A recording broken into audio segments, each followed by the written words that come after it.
there is no rule book on how to be the perfect parent. There is no rule book on your child. Each child is different. Each child responds to different things in different ways.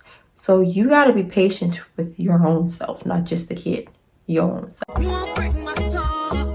You won't break my soul. I'm telling everybody, everybody, everybody, everybody. Hey, what's cracking, y'all? It's your girl, Jolly Love, and welcome back to my channel. If you guys are new, please hit that subscribe button to be notified when I post new videos. I don't know if you guys know, I'm a mom of two, a boy and a girl. And I just want to talk about lessons that motherhood taught me. I know before I had my kids, I was always doing a lot of research on how it was going to change me and change my life. So I wanted to be prepared. So I just want to let the future moms out there know exactly, I wouldn't say what they're getting into, but what they look forward to. And so these are the few things that I feel like motherhood has truly taught me. Experience is having two kids, first having my son and then going into having my daughter was a big change. Not only just from one to two, because I feel like they always say the first one is easier. So that was my son. So the first thing that motherhood has taught me is giving my parents grace. Like, my mother did a lot for me. She was a single mom raising me while my dad was in New York. But mainly I was just raised by my mom, and she did a lot. And she really protected me from a lot of things out there. I thought she was just, being just strict and wouldn't let me go anywhere. But no, she was protecting me from pretty much what's out there, because hearing so many stories growing up of what happens to like some people I went to school with because they went over to sleepovers and stuff like that. And my mom, she was very protective, and I see why, because I'm very protective over my children, especially when it came to like germs. I don't know if it's because of COVID, but when I say I kept my son home for 2 years straight, because I did not want him to be in daycare because all the sicknesses and things that were going around. And I was so scared if I put him in daycare, if something's going to happen to him and he's not around me and he doesn't have me to protect him. And I always feel like I'm a very overprotective parent, and that's how my mom was with me. She was very overprotective even till when I got older. And I understand why now, because a lot of things are out there, a lot of crazy people, but I know it doesn't always happen to every child. And just looking at the news and really seeing all the things happen to kids, like school shootings, and I know they're not old enough to be in regular school, they're just in daycare, but still, that's still nerve-wracking to me. And I understand why she was so protective of me. I'm thinking, why is she doing all this? She just doesn't want me to have a life. No, I think it's just a teenage talking, but no, she was trying to protect me, and I just didn't see that at the time, and now I do. So I don't want to be as strict as she was, but I do want to be a little bit protective like how she was, because she did keep me from a lot of things, and a lot of things that I didn't have to experience, because she experienced a lot when she was a teenager. So she was making sure that I didn't have to go through those things, and I loved her for that. She did her best. She did what she thought was right to keep me from what was out there. I just want to give thanks to my mother for doing all of that, and for making me a better mom, because I know how to protect my children. I do appreciate everything she's done for me, and I love her dearly. Making decisions is hard. Like, trying to know what's good and what's not good is a very learning curve. Like, trying from the very beginning. Everyone made it a big deal. Which diaper to use, which wipes is good, which wipes aren't, what's good formula, what's good baby food. So I'm like, oh my gosh, it's just a lot of decisions to make, because if you feel like if you make the wrong one, gonna ruin your child's life. So it is all a learning curve when it comes to being a mom. Like, you just learn as you go, trial and error. If like certain foods give your child constipation, some foods give your child diarrhea, you just gotta learn which is which and make note of it and know not to do it again. But only things like you worried about the actual decisions that you make, like that won't damage, like hurt them in the long haul rather than just hurt them for that moment. When I was trying to decide on breastfeeding my son, he was breastfed completely, no formula, nothing, until he was 1 year old. And then having my daughter, deciding if I should do it again or do formula. So I did it again, but this time I didn't have enough milk for her. I don't know, it just wasn't developing enough for her, so I ended up having to do formula. So how did you choose the right formula that won't hurt her internally? It was hard. I ended up just doing Gerber because I didn't hear anything bad about Gerber. Close to breast milk Gerber, I was just using that, and because now she's about to turn 1 and I'm gonna start getting her on almond milk instead of whole milk, because there's a lot of stuff about whole milk and I'm like, oh my gosh, it's just so much that you have to worry about. So it's always just so hard decision to try to make that you feel like that won't hurt your child. If you have a partner, that may help, but 9 times out of 10, some people don't. So it's like all the decision is on you, and it's very nerve-wracking. So now that we are the adults, we should know that our parents did not have it all figured out, because they truly did. Our parents did go by trial and error from what they believed and what they felt would be right for us, and sometimes it wasn't, and as just, oh well. But it's a lot now that we're the adult and we're so used to being, I guess, the kid. And now that because sometimes when I find myself driving in my car, thinking about how my mom used to drive me, my dad used to drive me, and I will feel protected. Like whenever I was around my parents, I felt protected. Like nothing can go wrong with my parents around. Now it's me who's the parent. And now it's me who has to protect my children and make sure they feel that exact same way of my mom got me. Nothing's going to happen when my mom's around. And actually, because normally for some people it may feel scary, but I actually love that feeling, especially to know that they are counting on me to protect them. It's just an amazing feeling. I feel like an accomplished feeling after pushing them out for 22 hours. Know that your parents, they didn't have it all figured out, and neither do we sometimes, but we do have trial and error. We know what they did and we know what worked and what didn't work. And the funny thing is, when they say it takes a village to raise a child, it truly does. Because like, glad I have my mom to lean on, my grandmother to lean on, even my boyfriend and his family to lean on. They're there for me when the children need something. So I really do appreciate everything that both of our families do for us to help us raise our 2 amazing kids.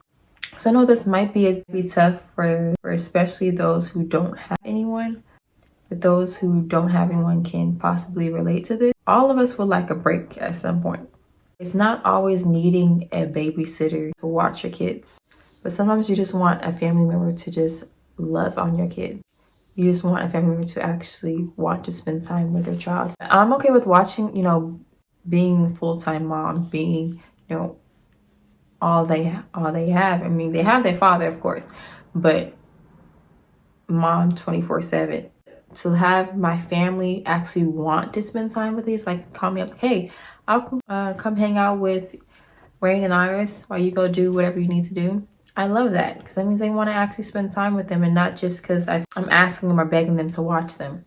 It's like an amazing feeling when my family wants to spend time with my kids. And I love the advice that I do get from my family, about, certain things, especially when it comes to like health things, like if they have a certain cough or home remedies or stuff like that. I love accepting that. But I love hearing it and love doing some of the remedies.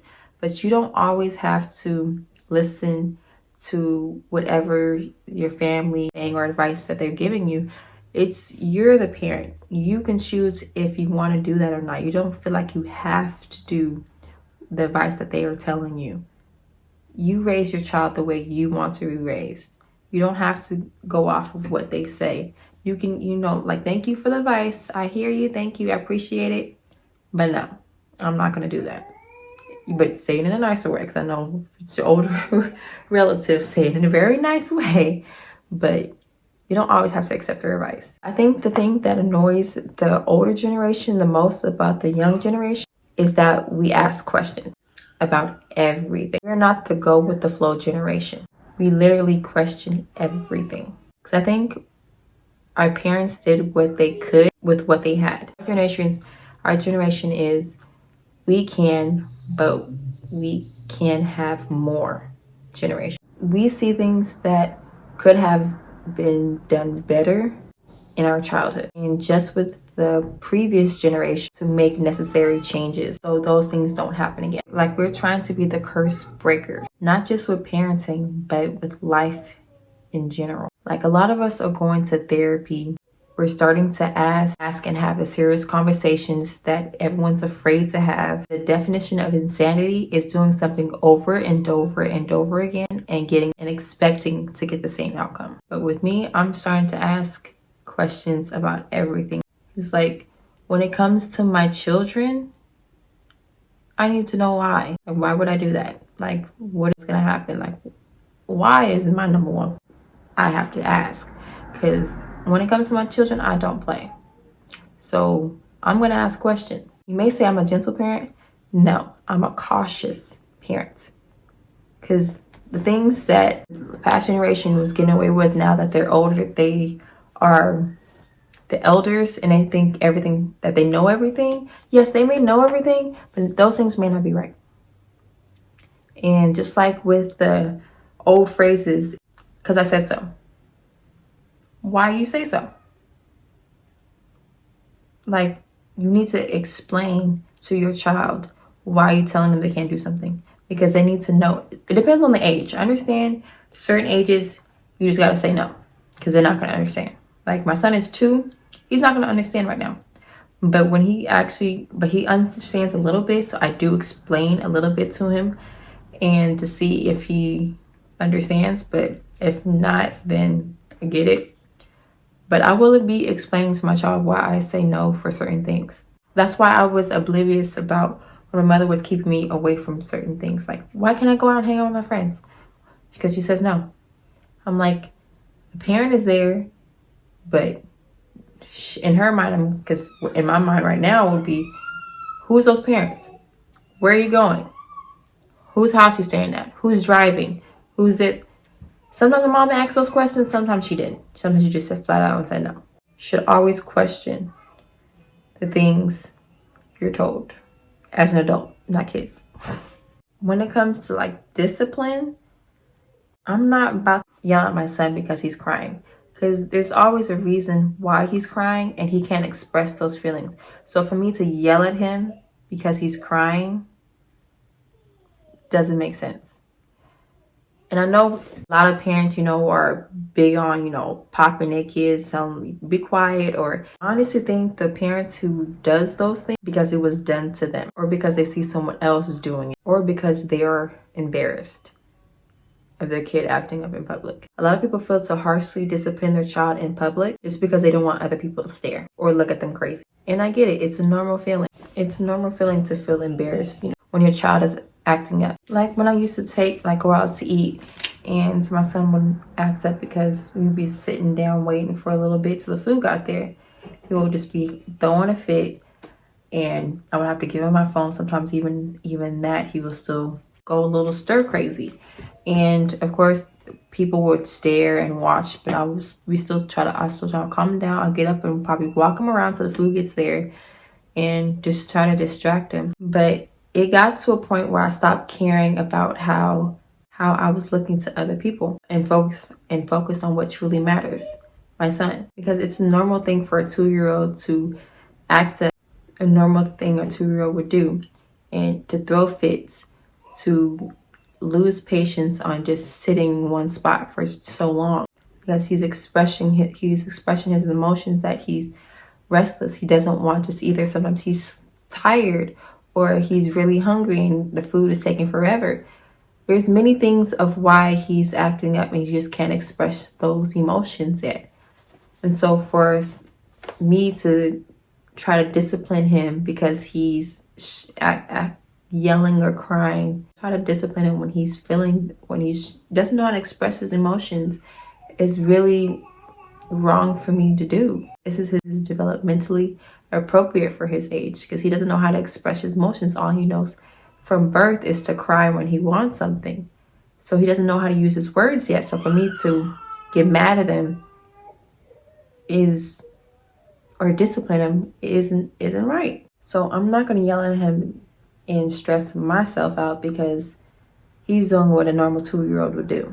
You're just stressing yourself out trying to control your child when he's doing something that normal for his own age. We just got to find a way to make it easier for ourselves, which is I would get up and walk around with him. I would give him my phone, or sing a little song amongst us. Like, I'll find things just to distract him wherever I am, whether I'm at the mall or I'm at the grocery store, anywhere. Sometimes even I know kids throw fits when you leave in the park.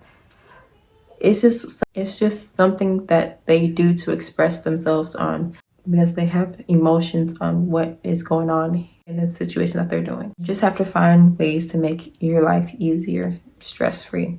And plus, normally the person that is looking at you crazy, 9 times out of 10, doesn't have any kids. So don't even pay them no mind. Because normally when I be like, oh, I'm sorry, in the restaurant, like, oh, I'm so sorry, he's just hungry. Like, no, he's fine. It's okay. I have a grandson who does the same thing, or my son does the same thing. Parents understand what you're going through. Only people who don't understand, the only person who looks at you crazy is people who don't have kids and they don't understand. Like, because to be honest, I used to look at people crazy. Like, why can't they get their kid under control? Because he's being a kid. Kids can't help that. And it's only parents who understand what you're going through. So don't pay people who don't have any kids no mind, because they'll find out eventually if they have kids. That's on them. So don't pay no mind. There is no rule book on how to be the perfect parent. There is no rule book on your child. Each child is different. Each child responds to different things in different ways. So you got to be patient with your own self, not just the kid, your own self. So what works for you may not work for someone else, and what works for someone else may not work for you. So you can take all the advice that you want, because different people give different types of advice because they have different children. So you can take all the advice and try and do some of it. If it's reasonable for you, then yeah, give it a try. It may work for you, may not. But each child, each parenting is different. Feel bad about figuring it out for yourself. It's all trial and error when it comes to parenting. Yeah, I listen to the advice of other people, because I've gotten many advice over the last 4 years. And you're not going to get punished for not listening, for not doing their advice. I had to learn that I don't have to take every advice and do every advice. That's something I chose to do. And some of the advice that I've been given, I didn't want to do, because it sometimes sounds outrageous. Each parenting is different. I always feel us generation ask questions why for things, because don't always be a yes man when it comes to your children. Always ask why, to really truly know if this is exactly what you want to do, whether it comes to discipline, whether it comes to teaching your child something, whether it comes to taking your child like to certain places, like different schoolings, or giving your child certain medicines. I even sometimes question a doctor on something. I have to ask, what's in this needle? What kind of medicine is that? What's the side effects? What does it do? You always got to ask. It doesn't hurt to ask the question. It's not like you're telling them, no, I ain't doing that. No, we ain't doing that. No, just ask why. And they'll give you an answer why. They're not going to do you like, because I said so. No, just ask why. So that's the one big thing that I feel like I've learned being a mom. To start questioning things. And to not take everyone's advice. You can listen to it, but you don't have to do it. So I hope these things help you prepare to be a mother and prepare for motherhood. Because I know we're all going to be amazing moms. We all are amazing moms. So we all got this. So I hope you guys like this video. Hope to see you soon. Bye.